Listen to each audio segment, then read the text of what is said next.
So check this out, folks. Mississippi State Legislator, he actually made this comment that is unbelievable. State Representative Gene Alday told the Clarion Ledger newspaper, quote, "I come from a town where all the blacks are getting food stamps and what I call crazy welfare checks. They don't work." His Republican colleagues are distancing themselves from his comment, and he has now said that, well, his statement was taken out of context by the reporter who actually did it. Let's go to our panel. Francesca Chambers, Angela Ryan, we're joined by Cleo Manago, behavioral health expert.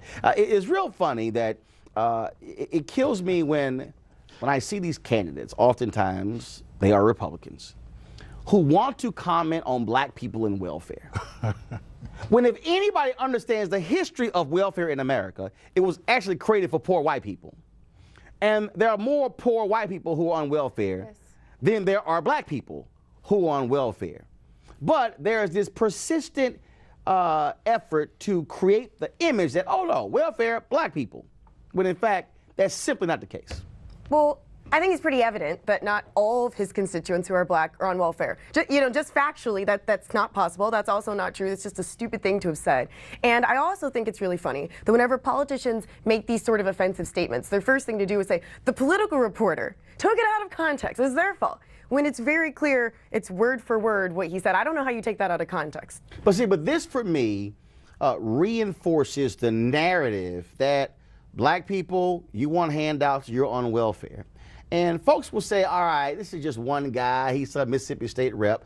But no, this is a practice in this country that creates this view, and it actually drives perception in people's minds. Well, my concern is how it affects black people, because we believe it. Some of us think that we are the welfare queens, et cetera. So I'm glad you made that announcement, and that you made that announcement that it's not the case. So we get to hear again that black people are not most of the people that are on welfare in this country, because a lot of us do not know that, and it affects our self-concept. But what's interesting to me about this, which always happens, is the apology. Oh, I apologize. I didn't mean it. Now, some people think that Well, hell, he didn't even do that. He just said take it out of context. Right. But then he said, exactly, but what kills me is that people assume that apology means transformation. It means they don't think it anymore. You know, it means I got busted. I'm sorry, I got busted. Well, and I think that there are a couple things here. One is, I think it's phenomenal that people will say, oh, well, I'm not on welfare, I just get support in purchasing food. Maybe it's WIC, maybe it's through SNAP. I mean, there are all these different ways in which they'll separate it out from being welfare. And to your point, there are far more white people on welfare than black people. I think the other thing is, and this is frustrating to me, is when the response is, well, I'm not racist. Well, you don't have to believe that you are racist to hold values or thoughts that are prejudice and have a systemic impact on the way in which they hit black lives. And I think that is another important thing to address. Here's what I think we should do. I think we should start calling these food subsidies, because I haven't heard anybody call the white farmers in Iowa if they get welfare checks. It's farm subsidies. It's farm subsidies. It's just different. When they are paid not to grow food. But we don't call that welfare. I mean, those are farm subsidies. That's welfare. You talk about a handout?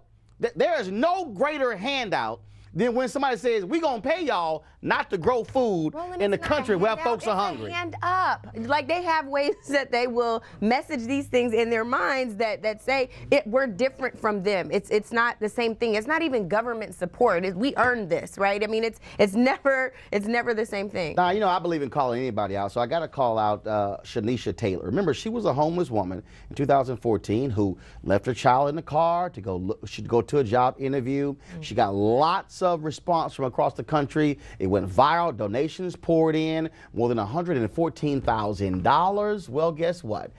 She was supposed to put a lot of that money into a trust for the child. She chose not to. She chose to spend some of the money on a boyfriend's rap album. Now she's being hit with felony child abuse charges. They've been reinstated for failing to create that particular trust fund for her children. She goes on trial March 31st. And let me tell you something. A lot of the people, the NAACP there, we had the leader on from that city on this show. They talked about how disappointed they've been in this and how she spent the money on all kind of other different stuff. And this is a perfect example of, again, people coming to someone's aid, You saw the story.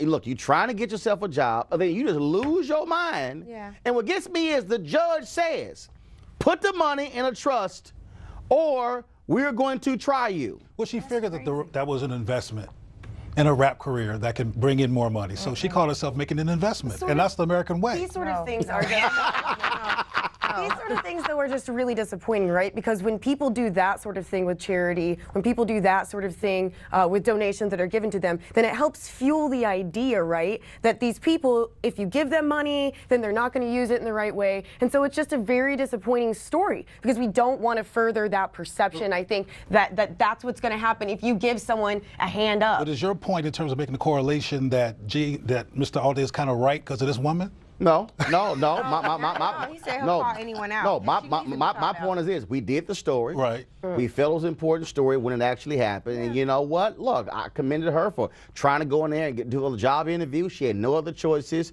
But when you do get help, and then when you screw it up, when you squander that money, when you blow the future for your kids, yeah, I'm going to call you out. You need to. And to that, we should just say, bye, Shanisha. Bye, Shanisha. Yeah, hashtag bye, Shanisha. Yeah. But what if Alday would have called her out?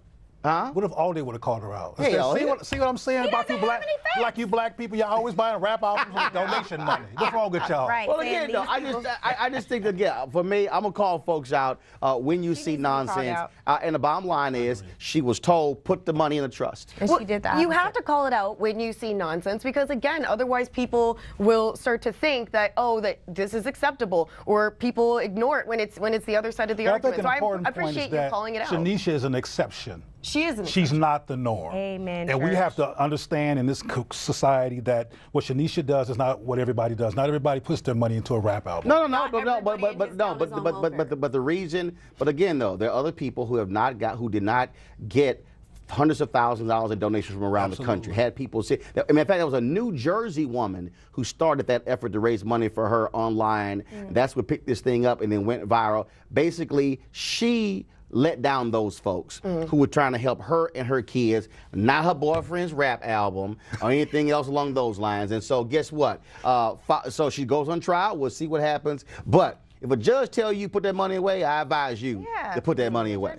That's all I'm saying. All right. Shirley, hold tight 1 second, folks. Coming up, we're going to talk about this food pyramid. Y'all seen the chart talking about eat certain foods? Well, what if a lot of the foods they told us to eat actually not good for us, is going to actually make us sicker? We'll break it down for you and explain that also.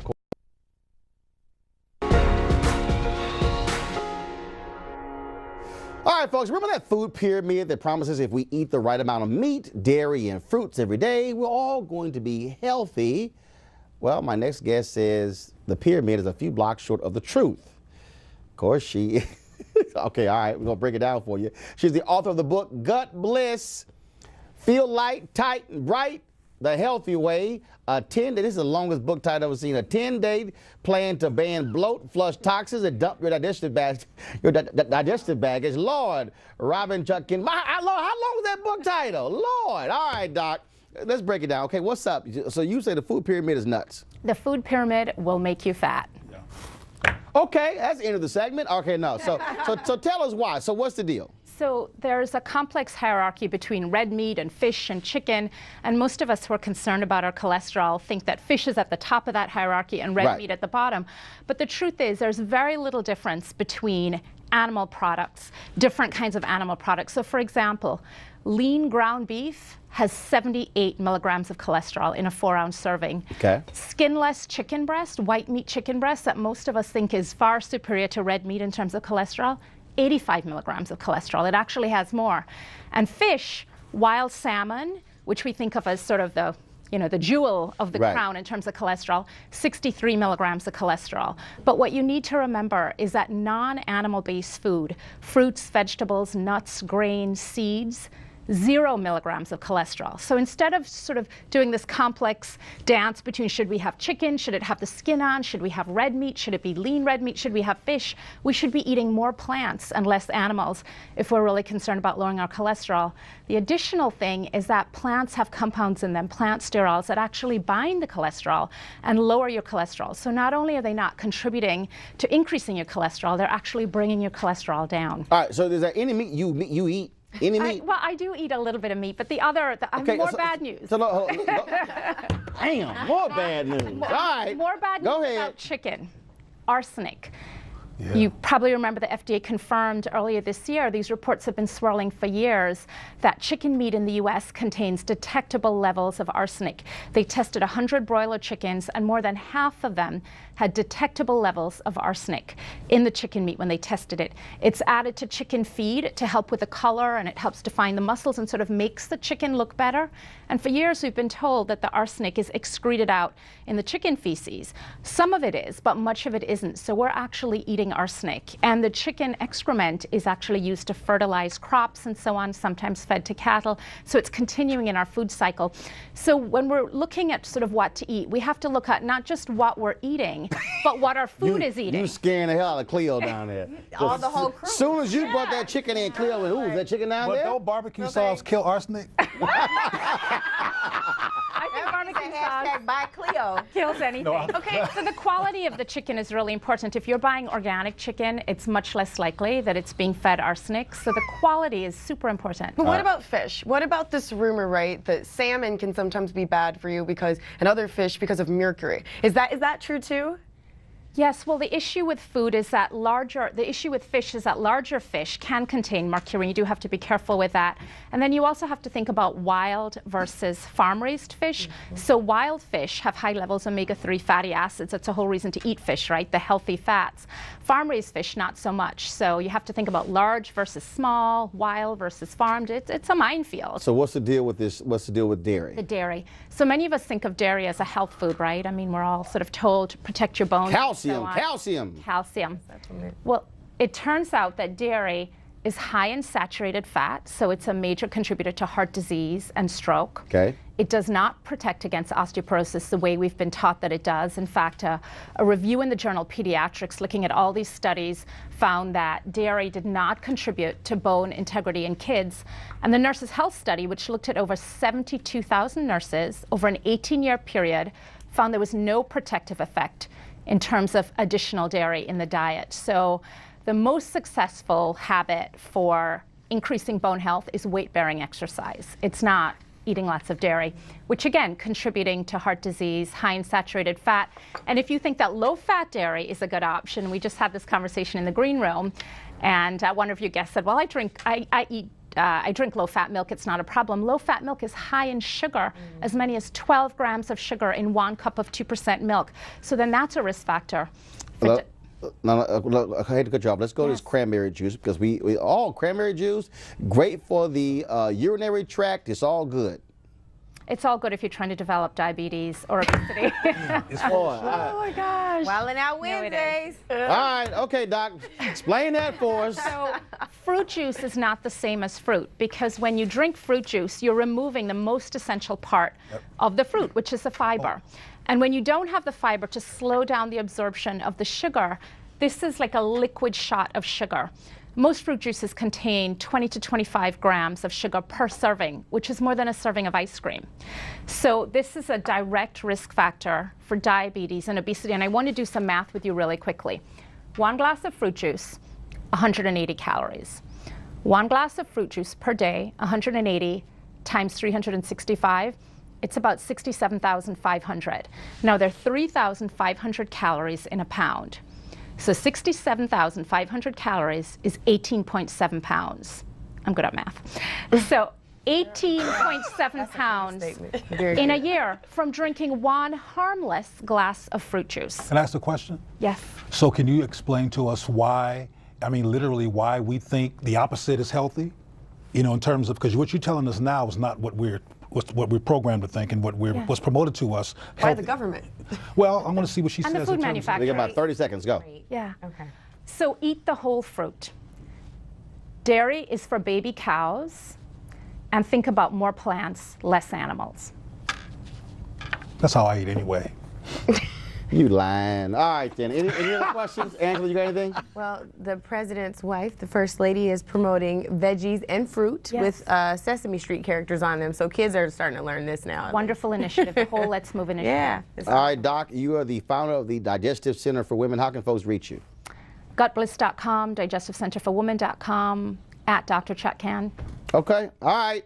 Well, thanks for bringing us down, Doc. I'm just messing with you. I'm just messing with you. Because Cleo want to go get some barbecue bad. He wants some barbecue chicken bad. He tried Don't to do make me it. buy a portable barbecue pit or something that he had on his show once, and I told him then I don't do barbecue. He lying. I am not lying. He's lying.